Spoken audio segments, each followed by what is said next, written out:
The crystal chandelier above me scattered golden light across the ballroom, painting everything in warm champagne hues.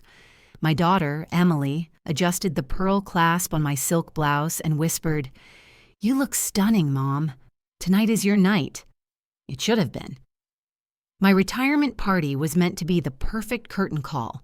4 decades of loyalty wrapped up in a bow, surrounded by my family, colleagues, and even old friends who flew in. The music, the laughter, the clinking of glasses, all of it swirled into one heady moment of pride and relief. I had made it, or at least that's what everyone believed. My boss, Richard Wallace, tapped his glass at the microphone. He stood tall, crisp in his navy suit, his smile too polished. "Ladies and gentlemen," he began, his voice booming across the hall, "tonight we celebrate Sarah Mitchell's long service at Wallace & Company." Applause thundered. My heart swelled. I reached for my champagne flute, fingertips brushing the cool glass stem. Then he paused, his smile twisted, sharpened. "But let's set the record straight. Sarah isn't retiring. She's being terminated, effective immediately." The room fell silent, air sucked out like a vacuum. My hand froze mid-air, glass trembling. My family's faces blurred, confusion, shock, humiliation.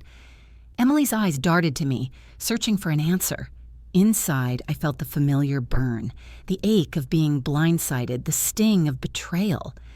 But I straightened my shoulders, forcing calm into my voice-over mind. This isn't the first time Richard tried to break me, and it won't be the last time he underestimates me. I wasn't always the woman standing in that ballroom. There was a time, fresh out of college, hair tied back in a nervous ponytail, blazer one size too big, when I walked into Wallace & Company for my first interview. I remember sitting across from Richard, even then a man with sharp eyes and a sharper tongue. He glanced at my resume, smirked, and said, "We don't usually hire women for client strategy. Too cutthroat. You sure you can handle it, Miss Mitchell?" My throat tightened, but I smiled anyway. I'm sure. The truth? I wasn't. Not then. My family wasn't much better. My father, Henry, a man who believed security meant marrying well, never quite understood why his daughter wanted to climb corporate ladders instead of planning a wedding. "Sarah," he sighed one Thanksgiving as I pushed peas around my plate, "you're wasting your best years. Companies chew women up and spit them out. You should think about stability." I did think about it. Every night as I stared at my cracked apartment ceiling, every morning when I tugged pantyhose over trembling knees, but something inside me refused to quit. Still, the sting of dismissal never faded. I lost count of the times Richard overlooked me for promotions, handing them instead to younger men who played golf with him on weekends. I remember one meeting when I pitched a campaign, only for him to cut me off mid-sentence and let another man present my idea minutes later.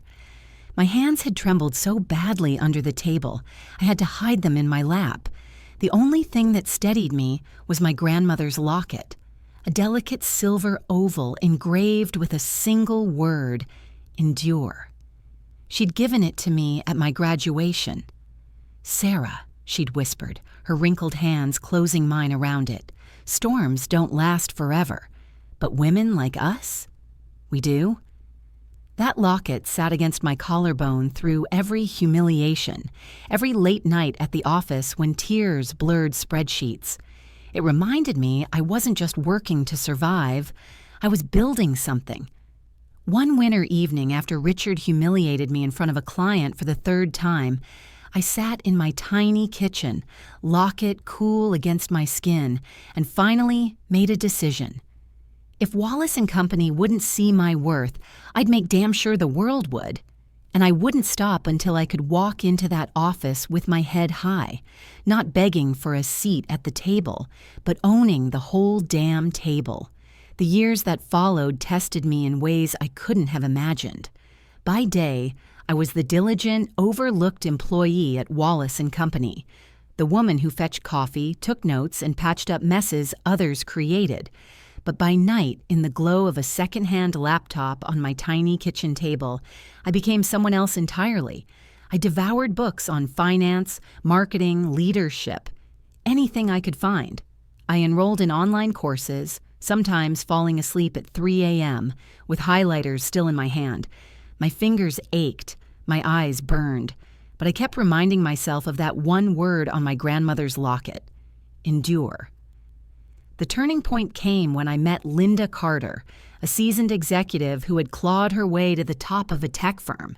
She wasn't flashy, short-cropped silver hair, simple suits, but she had presence. During a joint project between our companies, she pulled me aside after a meeting where, once again, Richard had spoken over me. "You have sharp instincts," Linda said, her eyes narrowing. "Why do you let him silence you?" The question lodged in my chest. No one had ever asked it before. From then on, she became my quiet mentor. She taught me how to read a balance sheet like a novel, how to negotiate without flinching, how to see beyond office politics. "Never mistake being underestimated for being powerless," she told me once over coffee. "It's the best disguise." Her words became fuel. Still, the climb was brutal. I endured smirks in boardrooms, whispers about how I was too ambitious, and nights when my savings dwindled so low I lived on instant noodles. Self-doubt was a constant companion. More than once, I nearly handed in my resignation letter, but then came the small wins, the ones nobody clapped for, but that lit a fire in me. I remember the first time a client specifically asked for me instead of Richard.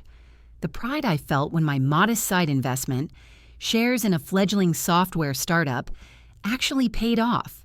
The thrill when a junior colleague I mentored, Melissa, called me her role model. Each little victory stitched together a new version of me.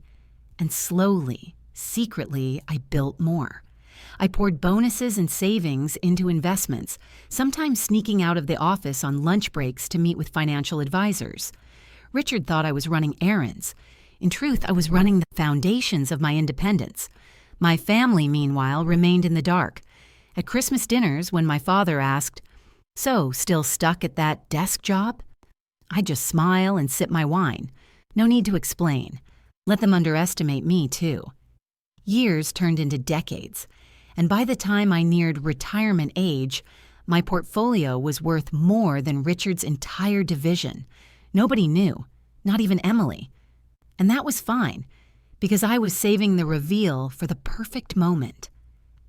Back in the ballroom, silence still hung heavy in the air after Richard's words. I could hear the clink of a glass being set down, someone coughing nervously, the shuffle of heels across the polished marble floor. My son, Daniel, stared at me with wide eyes. Emily's hand slipped into mine, squeezing tight, as if to anchor me. Richard smirked at the crowd. "You see, ladies and gentlemen, Sarah's so-called retirement wasn't exactly her choice. Let's not sugarcoat it." He chuckled, like it was all one big joke. "We simply decided her services were no longer needed." A few awkward laughs bubbled up from the back. Most people just looked horrified. Inside, I felt the old humiliation rise. The same sting I'd felt years ago in conference rooms, the same burning heat in my chest when Richard would steal my work. But this time, I didn't tremble. Not even a little. Instead, I rose. Slowly, calmly. My heels clicked against the marble as I walked to the microphone. I took the champagne flute with me, letting the soft chime of glass against glass echo as I set it down. "Thank you, Richard," I said, my voice smooth, steady, for the clarity. Dozens of eyes turned toward me, searching my face, waiting for me to crumble. Richard folded his arms, satisfied, already tasting his victory. I let the silence stretch. A woman's greatest weapon in a room full of men who underestimate her is not anger, it's patience. And when the hush became unbearable, I leaned in. "Since you've all gathered here tonight," I said, "perhaps this is the right time to share a truth Richard seems to have forgotten." I paused, scanning the room. My family, stunned and embarrassed, colleagues shifting uncomfortably, even the waitstaff frozen in place. For years, I continued, I gave this company more than my time. I gave it my ideas, my sleepless nights, my loyalty, and in return, my eyes locked on Richard's. I was overlooked, dismissed, humiliated.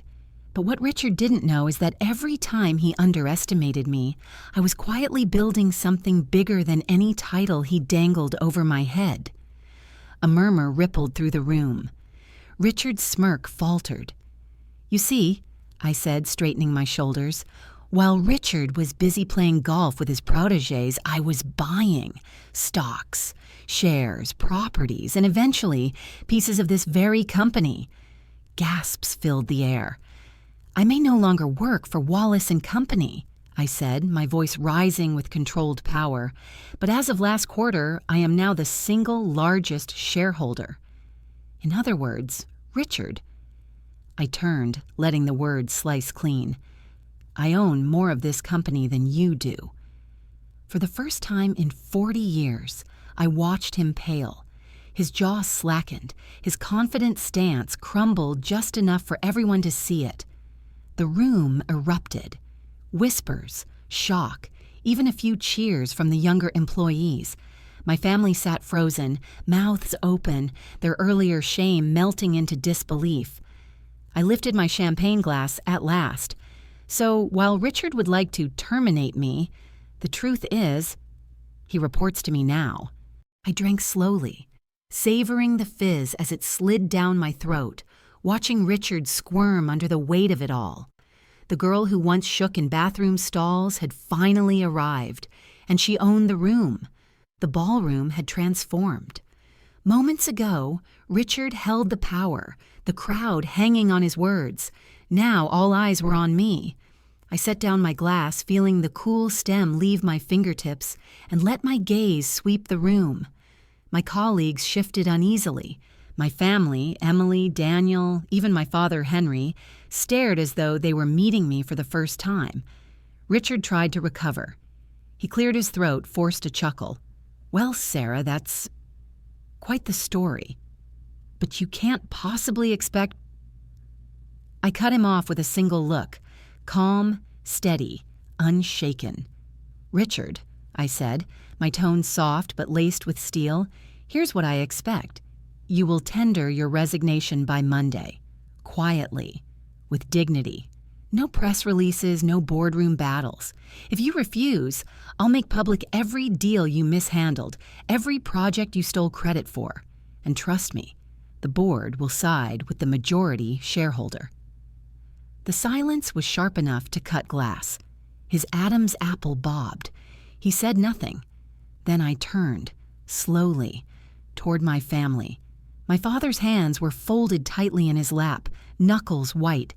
Emily's lips trembled. Daniel sat forward, elbows on the table, eyes burning with questions. For years, I said, my voice softening, you all believed I was just surviving, that I was too stubborn to settle down, too proud to admit defeat. What you didn't know was that every sacrifice, every long night was leading here. Emily's eyes filled with tears. Daniel's jaw tightened. My father looked away. I won't lie, I continued. Your doubts hurt. Every time you called me foolish for staying in that company, for chasing something bigger, it stung. But I endured, and now I'm offering you the same choice Richard has. Their heads snapped up. You can be part of my life, I said firmly, but only if you let go of the old narratives.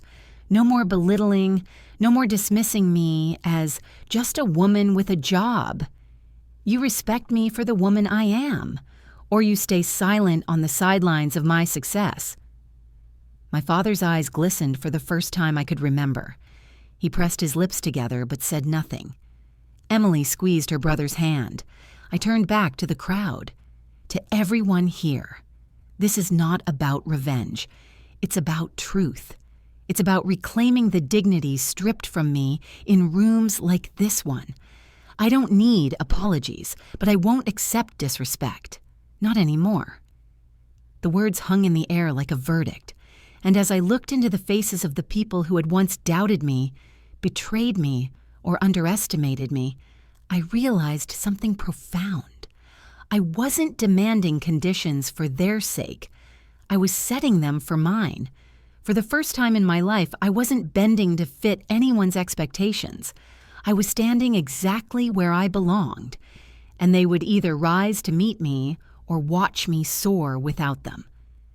The days after the party moved like a tide turning. By Monday, Richard's resignation letter was on the board's desk. It was short, clinical, stripped of the arrogance he once wore like a second skin. The whispers in the office shifted from pitying me to admiring me, and though I didn't need their validation, I savored the quiet satisfaction of finally being seen. But the greater change wasn't in the company, it was in my family. My father showed up at my house the following Sunday, holding a paper bag of donuts like he used to when I was little. He sat at my kitchen table, fumbling with the lid of his coffee cup. "Sarah," he said finally, voice rough, I was wrong. About you. About everything." His eyes, usually stern, softened. "I thought I was protecting you from pain. I didn't see I was the one causing it." For the first time in decades, I saw not the man who doubted me, but the father who loved me, imperfectly but deeply. Emily, too, began to blossom. One evening, she told me she'd applied for a leadership program at work. "I always held back," she admitted, twisting the chain of the locket I had loaned her for luck. "But after what you did, Mom, I don't want to play small anymore." Daniel started asking me questions about investments, eager to learn what I had kept hidden for so long. I didn't forgive them overnight. Healing takes time. But I saw the first steps, their willingness to change, to grow. And that mattered more than perfection ever could. Late one evening, after the house was quiet, I sat by the window, the city lights flickering below. My grandmother's locket rested warm against my chest. I opened it, running my finger over the single word engraved inside, endure, endure. That word had carried me through the years of humiliation, through sleepless nights, through the moment Richard tried to destroy me in front of everyone I loved. But now, as I closed the locket, I realized I had done more than endure. I had conquered. I lifted my glass of red wine to the empty room, a smile curling at the corner of my lips. "They tried to write my ending," I whispered to the night, "but I was already writing my beginning." And for the first time, I felt free.